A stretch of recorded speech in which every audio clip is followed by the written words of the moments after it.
Hey guys, so what is up? RedPandaMining here. How you guys all doing? I hope you're all doing really well and having a really great day. In this video, I'm going to talk about Ethereum Classic and their 51% attacks, or the double spend attacks that just happened recently. And I know I've been pretty late on this news, but I just wanted to wait and see what was going to transpire after those two attacks. I was just waiting for like an official response from somebody, and there was an official response today from ETC Labs. Okay, so they tweeted out here, as many of you know, the ETC network was recently attacked, so let's talk about what happened, the next steps, preventing the future attacks, and what this means for Ethereum Classic.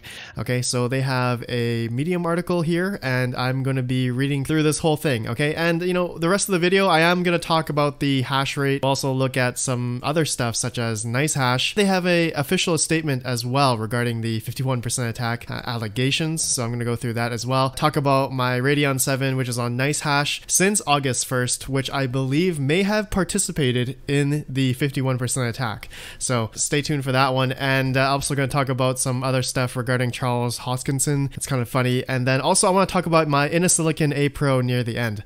Okay, so let's begin first with this EdCon 2020 Ethereum Classic Resilience CEO statement. Okay, so this is going to be by Terry Culver, and let's begin. As many of you know, the Ethereum Classic network was attacked twice recently. So let's talk about what happened and why, what steps we are taking to address these attacks, and how we will prevent future ones, and what this means for the Ethereum Classic. Okay, so the first attack happened between July 31st and August 1st, and they suffered their first 51% attack.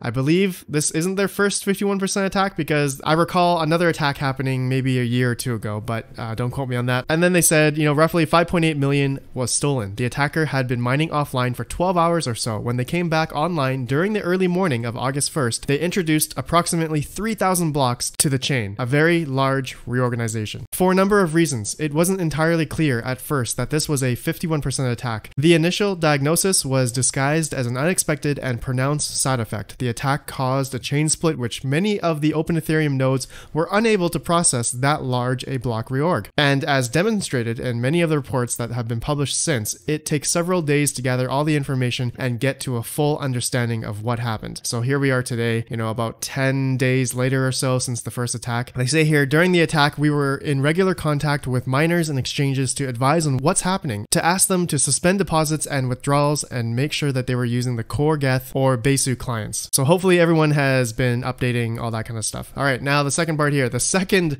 51% attack occurred on August 6th, and this kind of like correlates with this huge like spike here, I think, on it says August 5th on 2 miners, but I think it went all, you know, it was happening throughout this time, August 6th, and the hash rate dropped down all the way to like 2.97 terahash. So yeah, just insane. This resulted in a theft of approximately 1.7 million. Even though this attack was longer and inserted 4,000 blocks, the theft was less because of the coordination with exchanges. Okay, so the exchanges halted the exchanging of Ethereum Classic, basically. The method for both attacks was identical. The attacker purchased enough hash power from a mining pool to take over the network. Which mining pool did they purchase the hash power? A lot of people were saying it was from Nicehash or Mining Rig Rentals, but I don't know. I'm not sure, but you know, there's an official statement here I'll read in a second from Nicehash. Next, the cause. There has been a lot of debate of the causes of the attacks. As expected, some are using the attacks to promote their own chains or products, or even themselves. There are countless people who think they've built a better mousetrap, so let's cut out that noise pollution to get to the heart of the matter. Some have blamed the mining pool that sold the hash power. I don't accept this. While some mining pools can improve their systems to encourage honest mining for sure, they are not responsible for the security of the network, and we don't want them to be. They actually play a valuable role in the ecosystem by aggregating hash power and redistributing it efficiently. This is an interesting paragraph. I'm sure some of you guys may have reservations about this. I don't really have a strong opinion about it. I have to gather my thoughts a little bit more. Maybe as the time goes on, as I'm reading this, maybe I can talk about my opinion near the end. But let me know what you guys think about this part. Okay, next thing is some fault of the Ethereum Classic blockchain itself. I don't accept this either. In fact, the Ethereum Classic protocol operated exactly as it was designed to. The blocks that the malicious miner presented were valid according to the consensus rules because they had greater total difficulty than the blocks they replaced. For that reason, we are not going to roll back any transactions, which, you know, I think that's a good call. You know, the code is law and all. The cause, the weakness that the attacker was able to exploit is simply that the ETC's hash rate was too low. This made ETC vulnerable, and it was relatively affordable for the attacker to achieve a single miner dominance. And yeah, you guys know, for people that follow, mining Ethereum Classic, and I'm a huge supporter of Ethereum Classic and mining it, and also using it to like for giveaways and all that kind of stuff. The Ethereum Classic hash rate in terms, compared to like Ethereum, it doesn't compare at all. Only about, average, I would say for the past month or so was like 5 to 6 terahash. And Ethereum itself has like almost 190 or 180 terahash currently. So to rent out that much hash rate from like Nicehash or mining rate rentals, I don't think it would take that much. And to basically do a 51% attack. So, okay, going along here, in response, we are taking a number of steps, which I will share in a moment. But first, I would like to highlight an important point. Okay, so let's read this important point. I think this is imperative that everyone knows. All proof-of-work blockchains are vulnerable to attack. In fact, we believe that various attacks occur frequently and most go unreported. Exchanges, investors, miners, token issuers, even some developers have incentives to keep attacks hidden, especially in emerging markets. The ETC attacks are so visible in part because transparency is a core value of ours, and we believe it is a strength. I totally respect that, totally get that. So instead of focusing on only Ethereum Classic, please recognize that this is a universal weakness. We rely on the idea that the economic incentive for miners will help secure a proof-of-work chain. However, the economic incentives are calculated subjectively, or put in another way, attacks usually have a political or social motive in addition to a financial one. And these attacks fit the profile based on our initial analysis. I don't think proof-of-work chains are well equipped to mitigate the risks of interference from actors whom economic incentives are secondary. Agreed. State actors or non-state actors could easily attack even the highest cap proof-of-work blockchains. The cost to them is trivial and no one likes to admit it, but the blockchain sector is tiny. In terms of, comparing it to like Bitcoin mining, like the altcoins in terms of proof-of-work mining is way smaller in comparison to Bitcoin. I think I've talked about that before, and you can just see on like mining pool stats the amount of people in comparison to how many different, addresses are being mined to on right now. Bitcoin is the king, obviously. Okay, going along, guys, these attacks have made it difficult for any blockchain, and they are a wake-up call to anyone concerned about the security of their networks. Regardless of which community they're part of, we should all work together to mitigate this security risk. All right, so yeah, I do agree with this part here, the shared risk part. I like that. Okay, so the response. What is Ethereum Classic going to do? And, the first thing they say here, we are going to establish more robust monitoring and rapid response systems. That way we can alert network participants to prevent single miner dominance and prevent possible double spends. And I'll have some opinions about that on like Nicehash, let's say. Okay. Second, they said we are actively developing several technical implementations that will reduce the likelihood of an attack and limit the damage should one occur. We are researching a new mining algorithm as well as other changes. So I believe the algorithm they're looking for right now is SHA-3, which I believe is pretty predominant or available on FPGAs and ASICs. We will share more details about our plans in the coming days and weeks. Third, we are establishing partnerships with miners and mining pools to bring higher levels of hash rate to ETC and to encourage honest mining. So in my opinion, and I know that GPU miners can be very tribalistic, and I'm going to be guilty of that myself. In my opinion, it's going to be pretty hard to do this for people that really believe in a project, but versus, profits. Everyone has their incentive of, having the financial aspect of it, right? So I'm not sure if ETC will be able to increase the level of hash rate. I hope they can, but this is something, we can talk about in another video as well.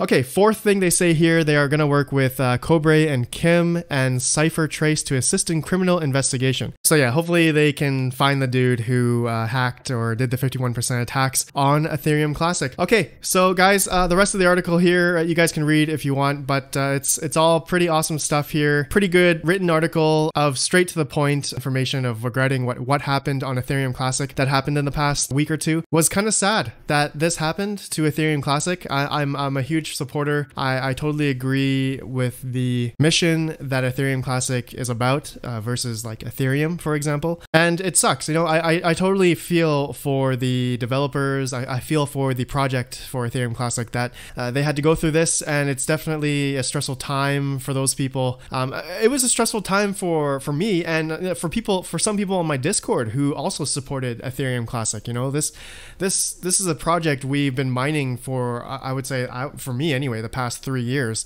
And for some of you guys who watch me, also been mining Ethereum Classic, supporting the coin, mining it, hodling Ethereum Classic, selling it at, when it went to $12. Just kidding for some of you. But, it's a great coin to mine. It's a great coin to back because I believe the community for Ethereum Classic, it's not as big, but it's definitely a tight-knit one. And, I think Ethereum Classic can definitely come out of this. Okay, so video's not done yet. I'm sorry, this is probably going to be a really long video.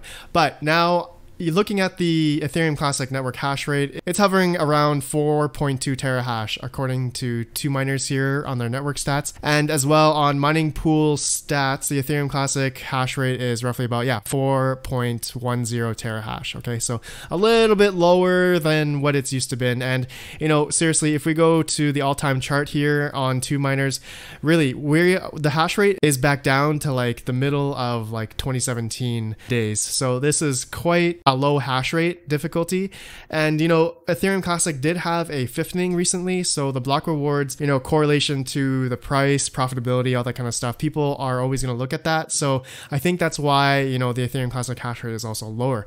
I'm still mining Ethereum Classic on some of my rigs, okay, not all of them, but some. Okay, I'm still supporting the network, and I believe in Ethereum Classic. Okay, I don't know if some of you guys do, but give me your opinions about Ethereum Classic down below. Okay, now there was an official statement from Nicehash, and I'm not going to go through it all. They have some things here that they're talking about, some misconceptions. Nicehash is not a mining pool, but they are a hash power broker. Okay, so you guys can read this here. I'll have it linked down below. You guys probably read this already. This is about a week or two old. There's a part here that they explain, can Nicehash prevent the abuse of its hash power for 51% attacks? Technically, it is impossible for Nicehash or any other miner behind a pool to detect if its hash power is or will be abused for 51% attack. Mining pools delivered to Nicehash only information necessary to calculate a block hash. From this information, Nicehash cannot know what blockchain transactions pool in the included block.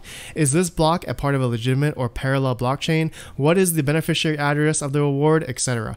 Additionally, the way the 51% attack usually works, an attacker is building his own version of the blockchain offline. That's why that guy had his farm mining offline for like 12 hours or something, and then submits it later without transactions that he wants to hide, causing the blockchain reorganization. Since the attack happens later than mining, usually a few hours after, no miner, no blockchain node, or any other blockchain participant can distinguish between legitimate and attacker's pool during mining time. As we can see in the recent attack against ETC, even after an attack happened, it might take days to finish the analysis of events to figure out if there's an attack or who was the attacker. Even if we could observe all the blockchains at once, it is impossible to know if there was a malicious actor involved. Many users also use private pools that are inaccessible for monitoring. Okay, so how to prevent or mitigate a 51% attack? To keep it short, they say here, if we want to build a truly decentralized world, we cannot impose limitations. Just like ISPs can't guarantee all internet traffic is not malicious, Nicehash cannot be responsible for the security of every blockchain's infrastructure. The question of security becomes a question of the community and its creators. We must accept that if we want true decentralization. You guys are probably gonna dislike me for saying this, but you know what? I have to agree with that. Not a lot of people are gonna agree with Nicehash and their hash power rentals, all that kind of stuff. It's true. They don't have any ties in terms of the blockchains that, all the different coins that are out there right now, okay? It's not up to Nicehash. It's not up to them. They're not part of the development of the coin, okay? Is it their fault, depending on how much hash rate is on their pools, that, you can easily just take that hash rate and put it on a coin that has like no hash rate? And that's what pretty much happened on Ethereum Classic. There's always two sides of the coin, and I can agree on both sides, but it's a hard one. It's such a hard one. Nicehash has been in the game now for a long time. They're already embedded so much in the community. I know a lot of you guys are Nicehash miners. It's hard to choose between, supporting the coin but if their hash rate is just not high enough, and versus the hash rate rentals in order to secure a network, all that kind of stuff, it's not up to them. It's not up to those hash rate rental guys to keep up with all of these coins that they are potentially setting their hash rate to. Okay, so you guys may disagree. Let me know down below why, and I'd love to have a civil conversation, okay? Civil, all right? No, don't nobody get mad now. You can hit the dislike button, but hit the like button, all that stuff. Okay, anyways, guys, I want to say, you know, I was mining on my Radeon 7 during the attack that happened on August 1st and also on August 6th, okay? So you guys know I've been keeping up the profitability for my single Radeon 7, and I've had this now on Nicehash since August 1st, and I can verify that by going to history and stats. I did have it down a little bit yesterday, but that's okay. You can see generally here, if we group by day, and if we go to, let's see here, August 1st. Yeah, August 1st. Okay, so this is when I started, and the time I mined before was back in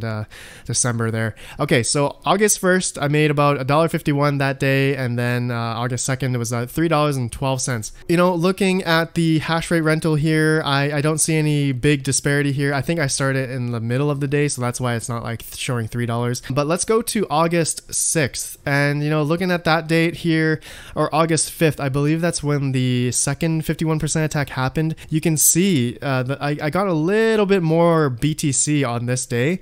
I think this is the biggest BTC day that I got, August 5th. If we're looking at the other days here, it looks like August 3rd I got 28,000 Satoshis, but 29,000 Satoshis on August 5th.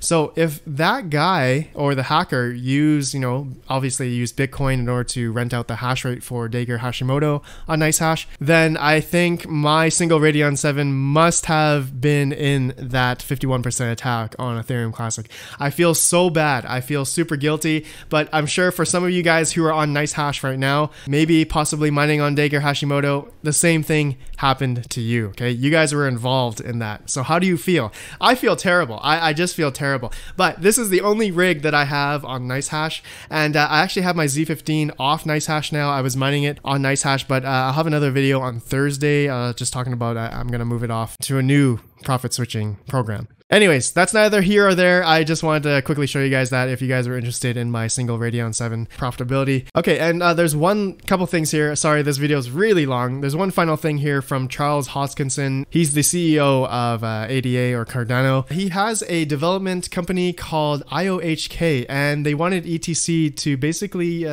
go into a hybrid proof of work or proof of stake system protocol. I believe this is very, like, I don't know if it's the similar system as Aeon. Good old Aeon. I love Aeon. It's probably different, but you know, it's a hybrid proof of stake, proof of work thing. And basically Ethereum Classic denied them and quickly declined their offer from Charles Hoskinson. Look at that. Look at his smug face here. Anyways, and finally guys, my Silicon A10. Now, some of you guys may be wondering about this, and I will have a video coming up real soon talking about the politics of this A10 Pro. Recently, I made a video that I got a surprise ASIC from Crypto Miner Bros. Thank you so much again to Crypto Miner Bros. They sent me this Silicon A10 Pro. The politics of this rig is pretty deep, and I want to give you guys my thoughts on this thing in another video. But basically, you know, I'm not for ASICs on mining on Ethash, okay? But I'll go further into it later in another video. This video has been way too long. Anyways, guys, let me know what you think if you made it this far. I appreciate you all for watching. I appreciate all of you.